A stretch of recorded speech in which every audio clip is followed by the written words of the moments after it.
Buenos días. Estoy muy contento, muy feliz de poder participar de este encuentro y de que podamos hacerlo conjuntamente con organizaciones con las que históricamente también debiéramos de continuar haciendo esfuerzos en diferentes áreas.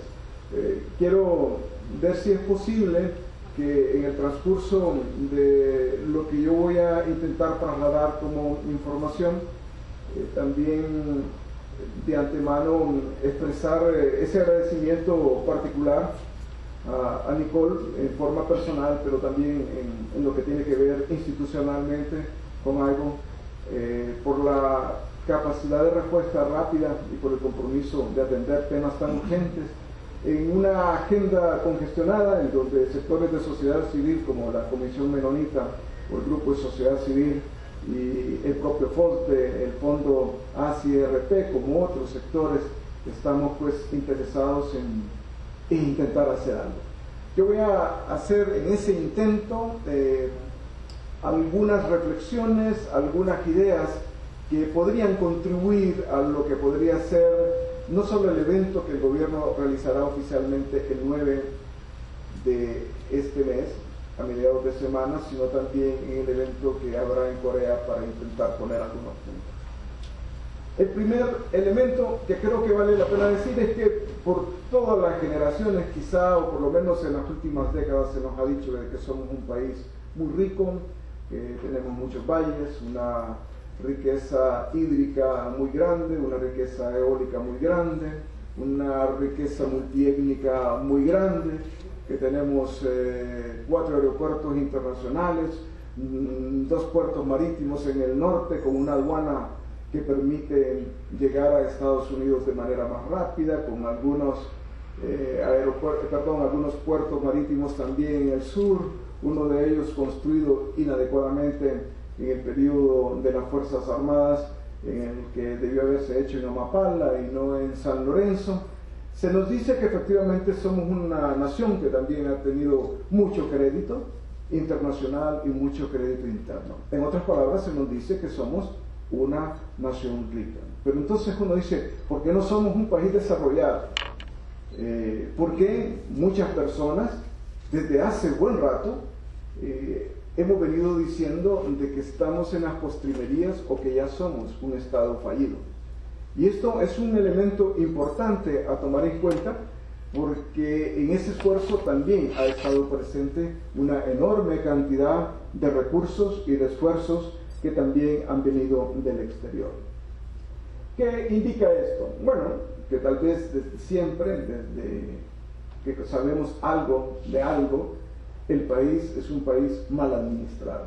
Es un elemento importante a tomar en cuenta porque nos dice que efectivamente tenemos, pero no hemos logrado crear la riqueza y el beneficio de esa riqueza. También se nos ha dicho de que hemos aplicado bien, mal, regular, etcétera, diferentes recetarios, diferentes fórmulas para encontrar los senderos del desarrollo. Son varios gobernantes y sectores que han dicho que se ha hecho todo para poder encontrar ese sendero. Otros han indicado de que hacía falta un poco más, que se requerían algunos elementos adicionales, y más de alguno ha dicho de que se han hecho esfuerzos más allá de lo que realmente incluso los organismos financieros internacionales han solicitado.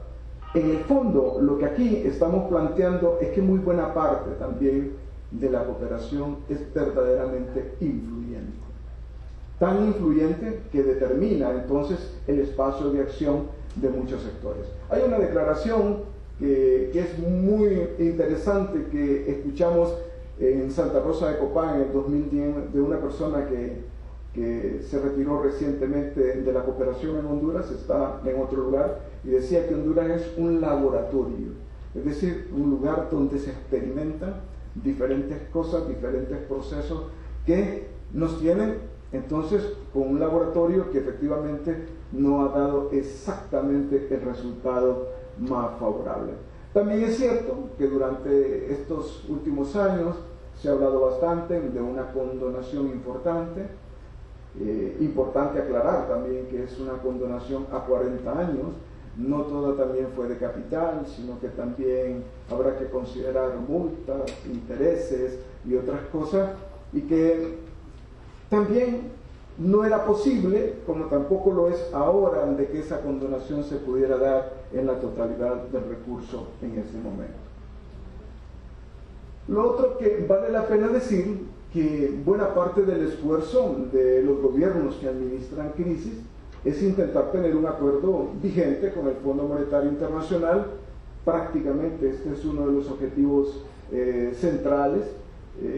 Es cierto también que los gobiernos muchas veces gastan años intentando tener un acuerdo, suscribirlo y que sea vigente, pero también no deja de ser cierto de que tener ese acuerdo con el Fondo Monetario Internacional determina en buena medida cómo se tiene el liderazgo de este organismo para el resto de la cooperación. En otras palabras, sí es cierto, con toda contundencia, que tener el acuerdo con el Fondo Monetario Internacional hay una determinante crucial para ver cómo están los mecanismos y los procesos de cooperación internacional. Por lo tanto, es lógico tal vez pensar que tener un acuerdo con el fondo signifique la labor principal del gabinete económico y, por qué no decirlo también, de la presidencia. Es oportuno decir que efectivamente, a partir de mucho tiempo, hemos ido creciendo económicamente, hay un tamaño de la economía mayor. Hubo un momento en que se hizo un ajuste en las cifras, no un ajuste de cuentas como lo conocemos ya más comúnmente, es un ajuste de cuentas pero contables, es un ajuste que permitió ciertas modificaciones en el cálculo del crecimiento y efectivamente podemos decir, bueno, a pesar de todo, sí ha habido cierto nivel de crecimiento, un crecimiento que también lo hemos tenido del lado poblacional, un crecimiento que de otros aspectos no tan favorables de hecho también se ha venido experimentando. Es también cierto que tenemos más acceso a tecnología, de que hay internet que la podemos tomar sin necesidad de estar pegados a un cable. Es cierto que hay más televisión, es cierto que hay más medios de comunicación, es cierto muchas cosas, pero también es cierto de que hay mucha carencia. Yo quisiera llevarles a este cuadro que es con datos del Banco Central de Honduras, en donde solo hubo crecimiento negativo, es decir, no crecimos en el año 2009 y efectivamente hay una carrera que nos permite identificar que hay 4 años, los 2 últimos de la administración Maduro y los 2 primeros de la administración Zelaya, donde hay efectivamente crecimiento económico, pero efectivamente ese crecimiento económico nunca ha sido sostenible, nunca ha sido de una forma en que podemos decir que se ha estabilizado, pero no deja de ser importante que es crecimiento económico, que hubo mayor actividad económica, que esa actividad económica estuvo generando una enorme cantidad de ingresos. ¿Dónde está ese ingreso adicional? Creo que vale la pena tal vez aquí decirle que con o sin cooperación, los ingresos se están separando mucho del bienestar. Hay un dato que nosotros vamos a adelantar hoy, pero que va a ser parte de un libro que vamos a presentar el 10. Decimos muy concretamente que el 10% de la población que tiene la riqueza, el 10% más rico del país, se queda con el 39% de los ingresos generados. Eso dice ya bastante, y en cambio el 40% más pobre se queda ahí con un poco más del 10%. En otras palabras, es una desproporción muy grande y efectivamente sí hemos tenido crecimiento económico, pero ese crecimiento económico se sigue concentrando en pocas personas y cuando mucho en pocas familias. Sin embargo, entonces el resto no goza de ese beneficio. Esto nos ha dado un título que hace muchos ratos tenemos. Es un título penoso, que no me agrada decirlo, y es la segunda vez que lo digo en mi vida profesional, pero estoy obligado a hacerlo. Tenemos un indicador de inequidad muy grande, uno de los más grandes de América Latina. Es decir, hay crecimiento económico, pero uno no lo puede ver, y parte de ese crecimiento económico se ha hecho como sin cooperación. Aquí hay diferentes criterios, pero El dato concreto es que sí, efectivamente han habido algunos cambios. Ahora, ustedes van a encontrar aquí, esta es una tabla donde nos dice del 2005 al 2007, hay una tabla de Gini que nos permite tener este dato, y efectivamente solo Bolivia y Colombia para esas fechas nos ganaban. El resto seguimos teniendo entonces un nivel de inequidad muy grande. Tal vez lo más bajo en la región sea la situación de Uruguay, donde hay un poquito más de equidad. Ahora, ¿dónde se quedó este pisto? ¿Dónde se quedó este dinero? Y uno puede decir, y con facilidad, una parte se ha quedado en la factura petrolera, otra parte se ha quedado en el exceso de importaciones que regularmente tenemos, otra parte se ha quedado en el incremento de los servicios públicos, otra parte se ha quedado en los impuestos tanto de los gobiernos locales como de los gobiernos o del gobierno nacional, de diferentes administraciones, principalmente para tener más gasto corriente. Vale aquí la pena decir lo siguiente: no ha habido crisis económica que haya afectado el crecimiento del gasto del gobierno. Eso es bien importante expresarlo, porque pareciera entonces que toda la vida hay suficiente recurso, un recurso que es muy amplio y que podría decir que el país está en circunstancias realmente mejores, pero de hecho lo concreto es que el dinero se lo llevan muchas cosas. Pero yo quisiera agregar a esto tal vez el tema de la telefonía celular. Ya hay millones de teléfonos celulares en el país, y de otra parte los bancos tarjeteros que le pueden cobrar hasta 200% de tasa de interés anual. ¿Esto qué quiere decir? Que toda la creación de esa riqueza, de todo ese esfuerzo, realmente se lo lleva alguien. Y aunque podamos argumentar que efectivamente hay mayor actividad económica o mayor crecimiento económico, es también cierto de que hay sectores o hay segmentos que se llevan la mayor parte de la tajada, por no decir la totalidad de ese recurso. Ahora, ¿qué pasa ya más específicamente en lo nacional, en lo que tiene que ver a Honduras? Quizá un antecedente importante. Más recientemente estamos viendo que la cooperación se inclina más a Europa del Este, se inclina más a África, se inclina más a esta parte subsahariana, en donde hay una actividad política incluso muy potente en los últimos meses.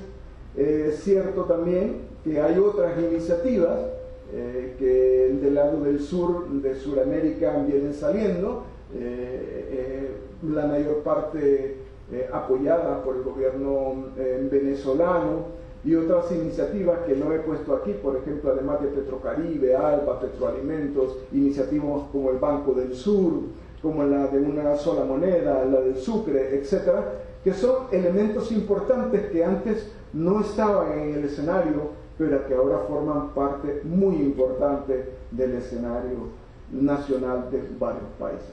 Ahora, ¿qué pasa con esto de la cooperación? Nuevamente centrándonos un poco en el país. Bueno, lo primero que intenta todo gobierno al estar o llegar al poder es mantener su vínculo con la cooperación bilateral y multilateral, los países y los organismos multilaterales. Y por otro lado, concentra la mayor parte de su esfuerzo en tener un acuerdo vigente con el Fondo Monetario. Sé que esto lo dije anteriormente, pero da pie a argumentos que son importantes, ¿verdad? Tenemos una paralización o una poca inversión social, con recursos propios cada vez es menos, tenemos una presencia internacional muy fuerte en el área de la inversión, y que en buena medida hay una conclusión que no es nada nuevo, que yo planteo ahorita y que ustedes la saben de hace años, y es que efectivamente no tenemos resultados que nos permitan decir que todos los esfuerzos nacionales y de cooperación hayan resuelto buena parte de la agenda que está pendiente por resolver a la ciudadanía de nuestro país. Sobre esta base hay algunas causas que se señalan, hay muchas, he relevado tres. La primera, que no podemos desconocer, es el tema de la corrupción. No hay un tema donde no esté metido lo incorrecto, lo amoral, lo indecente, el robo, etc. que no hay mecanismos adecuados de rendición de cuentas y participación de ciudadanía. Está muy vinculado también a lo primero, cuesta mucho tener información. Es cierto que hemos mejorado ciertas cosas, ciertos accesos de información, pero todavía sigue siendo un asunto en el que no tenemos claridad de cuánta es la cooperación y cuánto es exactamente lo que se gasta y quién lo gasta y cómo lo gasta. Este nivel de detalle es un detalle de lujo sobre el cual la ciudadanía hondureña no ha progresado y en donde la transparencia efectivamente deja mucho que decir. Y también no puede desconocerse que hay un impacto, que hay un lado ahí de la inversión que tendremos que considerar y que deja mucho que desear en algunos casos, aunque reconocemos que en otros casos también ha podido resolver cierto nivel de problema. Es bueno también señalar que esto está muy enredado con el tema de la democracia electoral que tenemos, con las dificultades de la propia institucionalidad nacional, de que no ha sido posible que efectivamente combatamos la impunidad. Uno dice, ¿se ve este problema? Pero todo el mundo está libre y feliz. Es un nivel de impunidad tal en donde probablemente todas las instituciones y personas estemos coludidos de alguna manera, pero que es un asunto letal, no hay duda.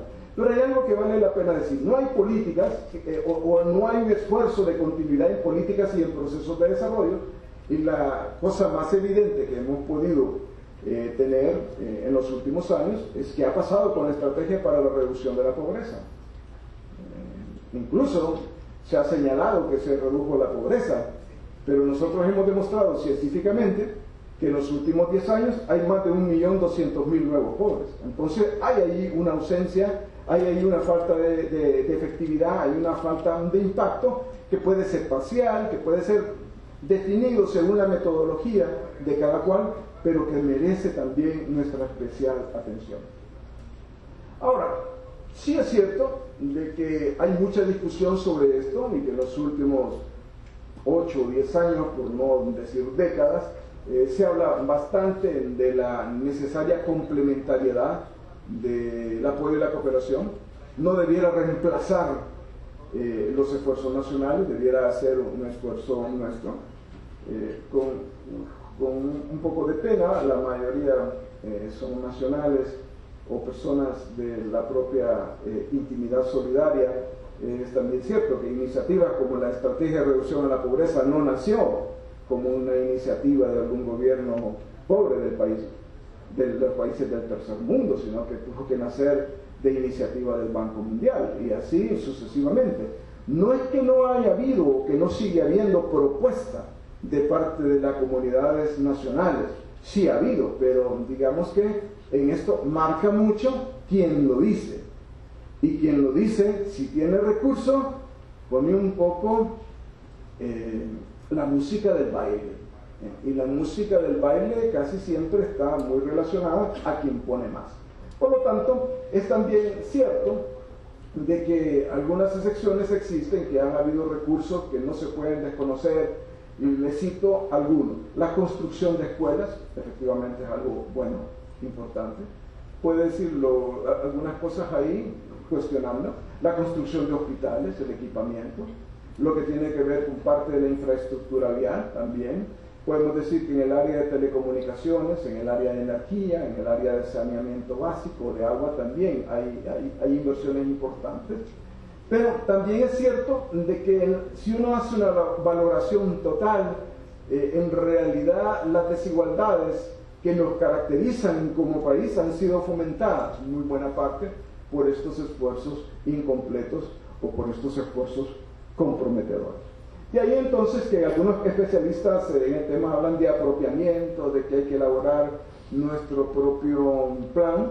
Y aquí alguien podrá decir, bueno, hubo un momento en que todos los sectores hablábamos que era necesario tener planificación, que era necesario tener una visión nacional y una planificación nacional que complemente otros esfuerzos. Gracias.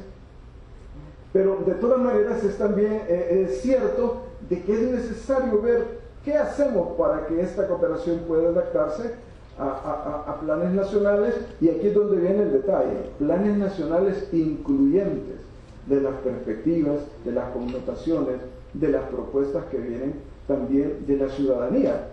Esto no solamente porque es un ejercicio democrático importante que se da más en las últimas décadas, sino también porque hay el derecho de poder definir dónde están las prioridades nacionales, y de otra parte hay capacidad para poder hacerlo.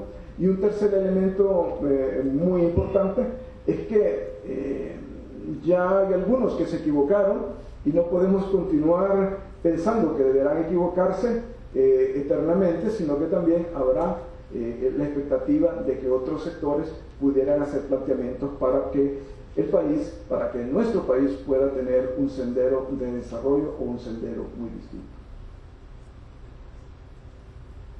Ahora, ¿cómo está lo del impacto? Me gusta mucho lo de esta mesa, ahí, bueno, ¿qué se está discutiendo? Yo soy uno de los que va frecuentemente a reuniones del Banco Mundial y del Fondo Monetario, y me quedo petrificado porque yo no estoy seguro si yo debo estar ahí. Y siento una incomodidad de poder estar en el lugar, porque la mayor parte de veces lo que se discute es lo que quieren que otros discutamos, y no necesariamente lo que nosotros queremos que sean los puntos de agenda. Sin duda, aquí el tema es cómo logramos influir en esos pensadores que no se les dice cabeza caliente. Los que somos cabeza caliente es cómo influimos acá en esto para calentarles un poco el pensamiento y que haya un ejercicio ahí importante de propuestas, y sobre esa base cómo esa capacidad generativa de iniciativas pueda ir tomando cuerpo. Aquí hay un elemento que en términos de historia vale la pena recordar, tal vez súper apretado, un párrafo de 3 líneas que hable de que en algún momento lo que más se decía era qué ocurría con la Guerra Fría, luego lo del consenso de Washington. Ahí hay mucha historia con todas las reformas. Creo que vale recapturar el tema del laboratorio. Me atrevería a decir que prácticamente la mayor parte de las propuestas de qué hacer las hemos hecho. Privatice esto, achique esto, elimine el Ministerio de Planificación, venda la empresa de energía eléctrica, venda la empresa de telecomunicaciones, y digamos que hemos estado en el relajo y hemos aceptado el relajo, y hasta cierto punto en algunos momentos han habido tantas dudas que al final uno dice, bueno, pero nos hemos ido deshaciendo de mucho del patrimonio, pero también lo hemos ido no necesariamente construyendo, sino destruyendo. Hay nuevos actores, sin embargo, la China continental, la China Taiwán, un poco Irán en algún momento, lo de Venezuela. Aquí lamentablemente desaparición de algunos documentos del Banco Central, pero de 2008 y 2009, particularmente cuando ya no teníamos acuerdo con el Fondo Monetario Internacional, que nos llevaron a un endeudamiento masivo, además de la crisis política, y en donde hay muchos temas. También es cierto que la mayor parte del dinero que venía del exterior era de Venezuela, más del 70%. Eso significa que era un cooperante ya determinante, un cooperante que efectivamente tenía su nivel de influencias vital. Quiero poner un poco acá lo de los acontecimientos políticos.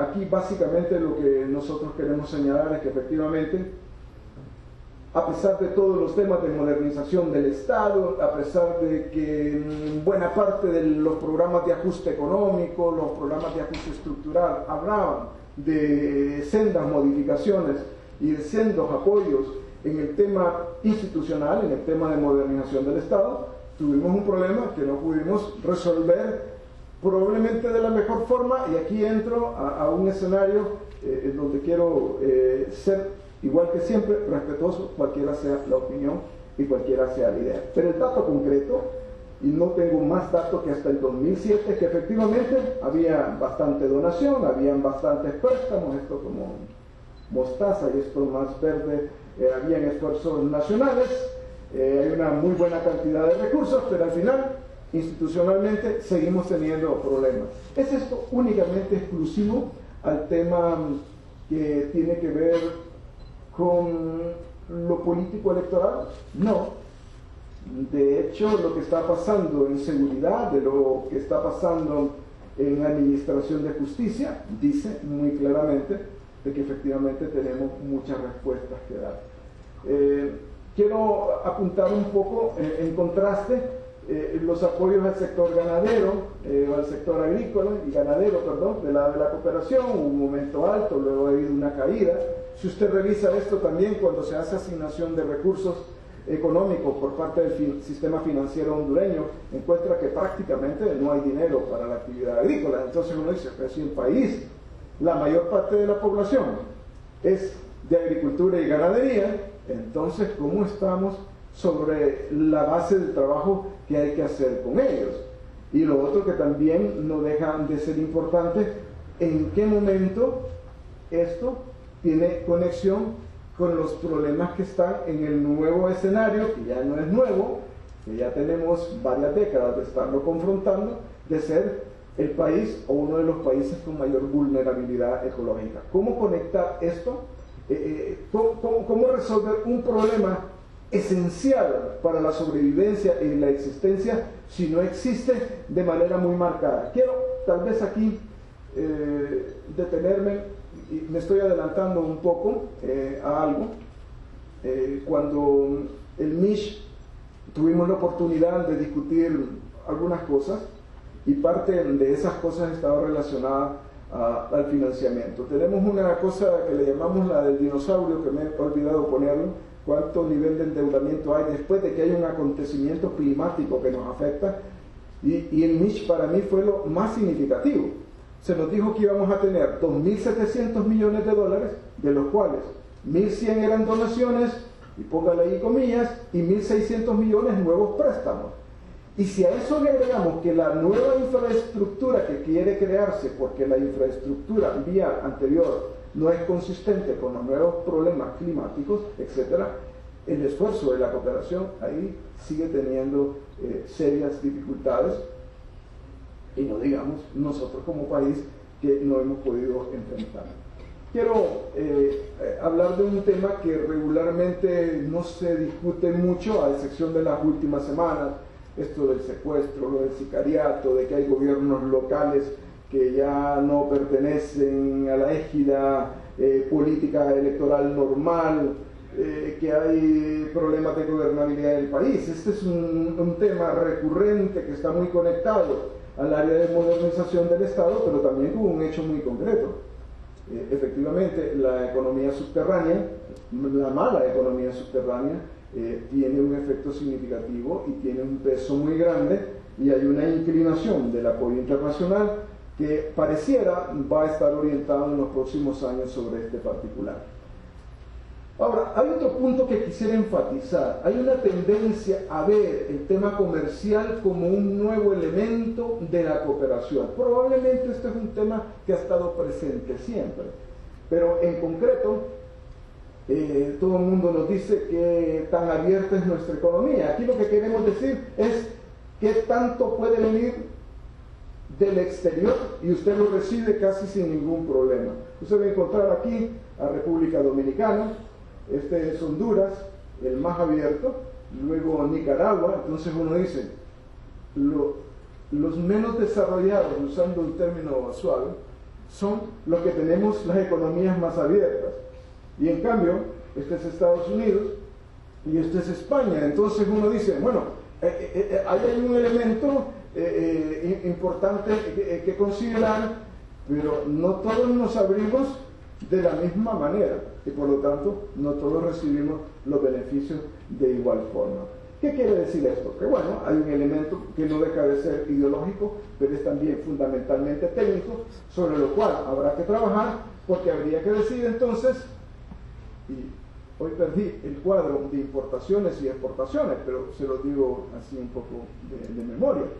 El nivel, el crecimiento de las importaciones a lo largo de los años es tan grande que deja muy, pero muy por atrás el crecimiento de las exportaciones. Es decir, importamos muchísimo más de lo que exportamos y la proporción de crecimiento de las importaciones es muchísimo más alta que la proporción o el porcentaje de crecimiento de las exportaciones. Eso nos plantea ahí que, como decíamos antes, parte del Producto Interno Bruto se va afuera y no lo aprovechamos del todo en el país.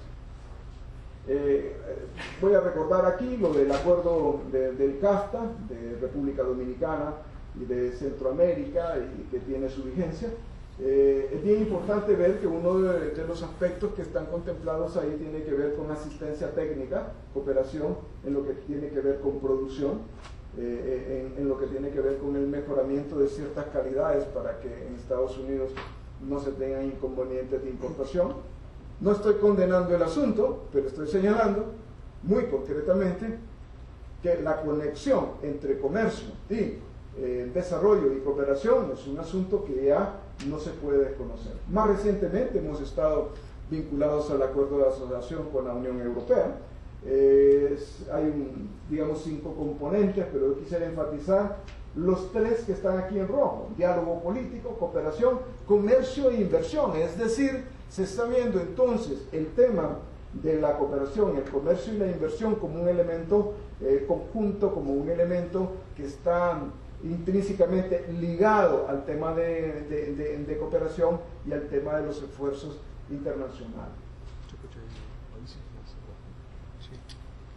Bien, el otro elemento que ya habíamos planteado en parte, la cooperación ha estado muy vinculada al tema de los recursos naturales. Vale la pena señalar que prácticamente toda la infraestructura nacional habrá que reconstruirla o habrá que rehacerla, porque las condiciones climáticas son verdaderamente adversas y cada vez más difíciles. Uno puede advertir también de que ese decrecimiento, que ese decaimiento es muy potente y que por lo tanto no podemos dejar de desconocer.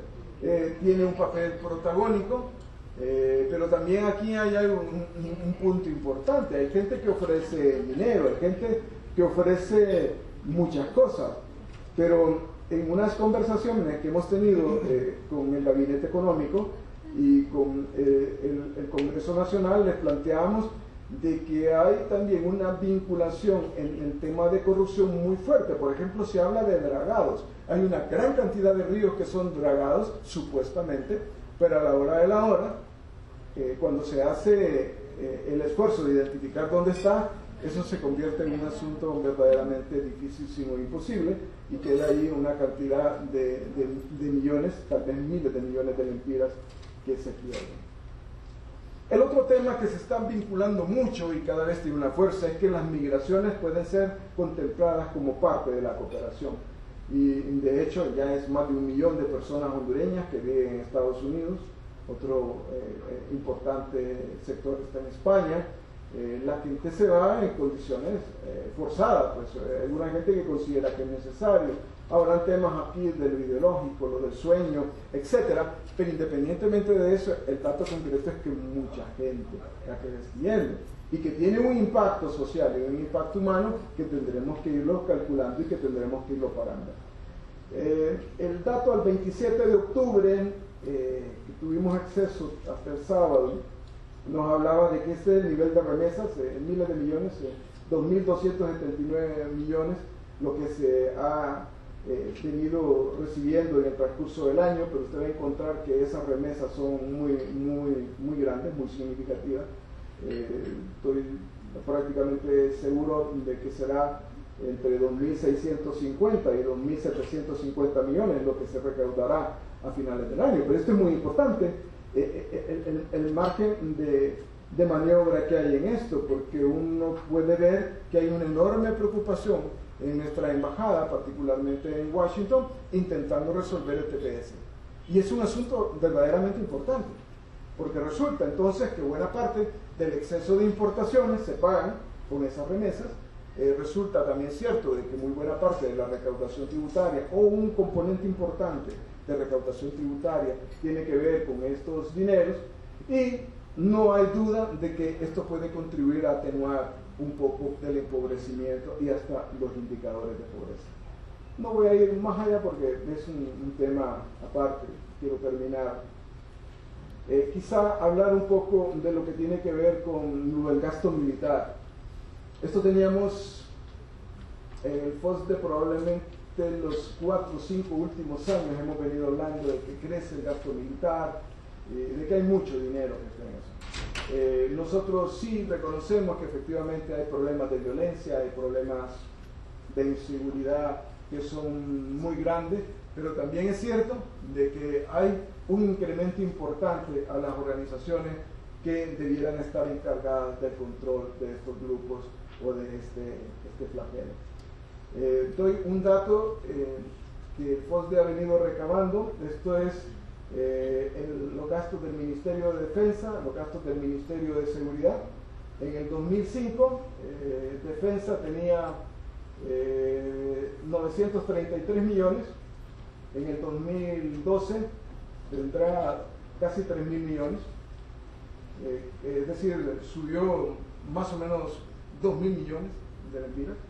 En el caso de seguridad, teníamos 1.250 millones en promedio, en el 2012 podrían ser 3.500 millones. Ahora, usted diga, bueno, hay muchísimo más dinero, ¿y qué resultados hay? No voy a ahondar en el tema, nosotros hemos ahondado un poco, pero el dato le dice claramente que a mayor asignación de presupuesto, menor nivel de resultados. Por lo tanto, no es justificable entonces que ciertas medidas de política fiscal se estén planteando sobre la base de requerir más dinero cuando los resultados son desfavorables. Nelson García habló de esas diferencias que existen en la asignación de recursos. No hay duda que Nicaragua y Honduras siguen siendo los países que del 90 al 2006 capturaron la mayor cantidad de recursos. Ya en el caso hondureño no es tan así. El caso de Nicaragua sigue siendo más favorable. Nicaragua tiene un visto bueno, tiene un favor más importante de la comunidad internacional, hay mucho vínculo en Europa que le facilita esto. Y el dato concreto es que Nicaragua desde el 90 al 2006 recibió 11.543 millones de dólares y Honduras recibió para ese mismo periodo 7.845 millones. Entonces uno dice, ¿y dónde está ese pisto? ¿Y dónde están los resultados? Es una cantidad espectacular de dinero que se señala que está por ahí, pero también dice lo otro, independientemente de la valoración. Somos dos países que seguimos teniendo graves problemas, dificultades muy grandes en términos de desarrollo. Tenemos una alta dependencia de recursos externos en términos de presupuesto. De hecho, el 15% del presupuesto de la República se destinará a inversión pública, pero también es cierto que esto es muy poco. Y nosotros hemos propuesto revertir esa matriz y de que podamos ir encontrando algunas cosas, y en las disposiciones presupuestarias que han podido leer esta semana que pasó, indicábamos de que en la medida que se aumente la recaudación tributaria, pues también que se dé una asignación para el pago de deuda, particularmente interna, y un poco también para lo que tiene que ver con inversión. Pero el punto concreto es que hay una enorme cantidad de exoneración fiscal. Hay un documento de la administración del doctor Sarmiento en la ley que habla, con lo cual uno puede deducir que el 5% del Producto Interno Bruto se va en exoneraciones fiscales. Uno encuentra gente que señala que paga impuestos, pero en realidad es el impuesto sobre venta que los usuarios de estos servicios pagamos y que ellos únicamente lo colectan y tienen que trasladarlo. Hay aquí entonces un conjunto de materias pendientes, y creo que en términos globales aquí hay algo que también habrá que señalar. Bueno, es una inversión que tiene dificultades. Creo que solo Ivonne no sabe sobre esto. Perdón. La mayoría estaremos en el criterio de que nunca fue usado. Entonces uno dice, y aquí hay que decirlo con toda franqueza, y no tengo ningún problema en expresarlo, el organismo que dio el dinero tiene mucho que ver en el diseño. El Colegio de Ingenieros dice que estaba muy mal, pero también le pagamos por supervisión. Y para colmo, pagamos doble porque pagamos supervisión a Subtrae para tener esto. Esto dice entonces muy claramente que nos va a tocar pagar el préstamo. Lo más seguro va a haber que reconstruir la obra y habrá que ver cómo resolvemos ahí y cómo rescatamos, porque hay gente decente también en estas instituciones. Hay gente buena, hay gente muy decente, pero hay unos que ahora yo no sé si son muy pocos, pero hay algunos que por lo menos tienen el poder de poder hacer ciertas cosas que nos permiten decir que efectivamente ese es un asunto que en el área de infraestructura tenemos que resolver. Hay más cuadros de infraestructura, no los tengo acá, pero que los podemos ver más adelante. ¿Qué ocurre entonces con cómo se financia el presupuesto nacional con lo que tiene que ver con dinero externo? Esto es del año 2007, 2008, 2009. Seguramente vamos a darles el documento. Quiero centrarme un poco en 2010, 2011 y las proyecciones 2012. Y ustedes van a encontrar que efectivamente hay mucho dinero, que hay una nueva cantidad de préstamos, que hay contabilizados otros elementos vinculados al tema del alivio de la deuda, pero que sigue siendo muy pesado y sobre el cual nos pronunciamos muy poco. Tal vez aquí recordar algo que lo hemos venido diciendo desde hace mucho rato. Honduras tiene más de $1.000 millones en créditos externos aprobados que no ejecutamos. Más de 1.000 millones. Pero el problema es que no solo es tener el pisto ahí, sino que por no ejecutarlo, pagamos, digamos, recibimos castigos, no es exactamente la palabra que en economía usamos, recibimos cierto nivel de castigo para que esto se dé. Quiero enfatizar tal vez en algo que también es importante. Del 2005 al 2011 hay $1.663 millones que han sido desembolsados, y aquí quiero señalar un poco en algunos casos en qué se ha gastado. Y uno puede decir que una cantidad de gasto corriente, ya casi todos estamos familiarizados con ese concepto, ahí está el dinero, servicios personales, no personales, materiales y suministros, bienes capitalizables, tal vez aquí hay algo, transferencias, activos financieros, servicios de la deuda, bueno, está mal puesto porque viene de cero, y otros gastos. En resumen, nosotros por eso hemos planteado la necesidad de reformular, de poder revisar la cartera de financiamiento externo como un elemento importante. Aquí está el peso del servicio de la deuda. En el 2010, esto lo adelanté, 11%, ahora en 2011 es muy grande, de 392 a 698. Entonces uno dice, bueno, aquí deuda interna también. Hay un problema grave, es cómo logramos resolver esa dificultad, porque la deuda interna es normalmente de corto o mediano plazo, puede ser más cara o regularmente es más cara. Hay una dificultad severa que tendremos que resolver. Entonces, ¿qué tan sostenible es esto? Y por eso es que nuestra propuesta habla de que en vez de crecer en gasto corriente, cada vez que haya, y ojalá que siga siendo así, una recaudación tributaria mayor, entonces podamos dedicarlo al pago de deuda interna. Aquí un poco que la mayor parte o un porcentaje muy importante de la inversión lo paga la cooperación. Creo que he ahondado un poquito en el tema. Que es un poco el programa de inversión pública en donde estamos involucrados, se concentra más en Francisco Morazán, en nuestros datos oficiales, y en 4 departamentos más.